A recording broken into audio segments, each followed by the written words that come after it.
పంపిణీ చేసేది లేదంటూ ఖరాఖండిగా చెబుతుంది రేషన్ డీలర్ల సంఘం. రేపటి నుంచి రేషన్ దుకాణాలు బంద్ ప్రకటిస్తామంటున్నారు.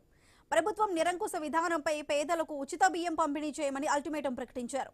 దీంతో రాష్ట్ర వ్యాప్తంగా రేషన్ డీలర్ల సంఘం నిరసనకు దిగనుంది.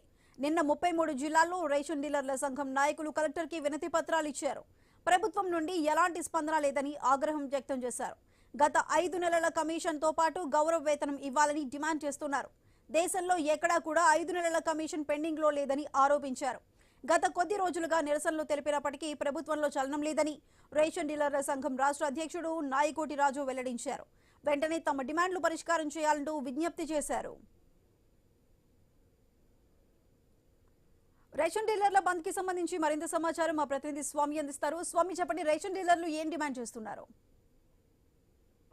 తెలంగాణ వ్యాప్తంగా రేపటి నుండి అక్టోబర్ మాసం నుంచి కూడా మేము రేషన్ జగమన చేయమని చెప్పేసి రాష్ట్ర ప్రభుత్వానికి రేషన్ డీలర్లు అల్టిమేటం జారీ చేశారు. వారి డిమాండ్లను ప్రభుత్వం నెరవేర్చేంత వరకు కూడా మేము రేషన్ షాపులు తెరవాలని ప్రశ్నించి కూర్చున్నారు. వారి సంఘం నాయకులు ఇప్పటికే రాష్ట్ర వ్యాప్తంగా రేషన్ డీలర్ సంఘానికి సంబంధించి ఒక పిలుపునిచ్చారు. నిన్న రాష్ట్రంలో అన్ని జిల్లా కలెక్టర్లకు వెళ్ళి తమ పెండింగ్ ఉన్నటువంటి సమస్యలు కావచ్చు గౌరవ వేతనాన్ని ఇవ్వాలని చెప్పేసి వారంతా కూడా ప్రభుత్వాలు కోరుతున్నారు. ఇందులో భాగంగా ప్రభుత్వం సకాలంలో స్పందించకపోవడంతో కూడా మరి బంధుకైతే ప్రకటించారు. ఈ రోజు సివిల్ సప్లై కార్పొరేషన్ లో కొత్తగా బాధ్యతలు చేపట్టినటువంటి స్పీకర్ రవీంద్రతో కూడా వారంతా కూడా మాట్లాడబోతున్నారు.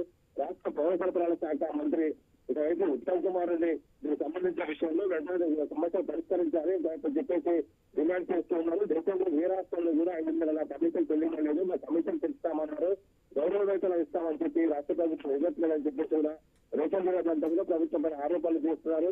మా దళిత ముందు మనం గౌరవ వేతనం ఇస్తానని చెప్పేసి కాంగ్రెస్ పార్టీ ఎన్నికల్లో హామీ ఇచ్చింది. ఆ హామీ నిలబెట్టుకోవాలని చెప్పేసి రేషన్ డీలర్లంతా కూడా డిమాండ్ చేస్తున్నారు. అందులో భాగంగానే ఈ రోజు మందిలో ఉన్నటువంటి సివిల్ సప్లై కార్పొరేషన్ కార్యాలయం వాళ్ళంతా కూడా రోజు ఎక్కడెక్కడ అధికారుల వద్దకు వస్తున్నారు. దీనికి సంబంధించిన విషయంలో కొత్తగా బాధ్యతలు స్వీకరించడం వల్లే స్పీకర్ రవీంద్ర దీనికి సంబంధించిన విషయంలో ఎలాంటి నిర్ణయం తీసుకుంటారని చెప్పేసి అభ్యర్థన చేస్తున్నారు. రాష్ట్రంలో లక్షలాది మందికి దసరా పండుగ సమయంలో కీలకమైనటువంటి రేషన్ షాపుల బంధాలను కూడా చాలా ఇబ్బందికరంగా మారుతుంది.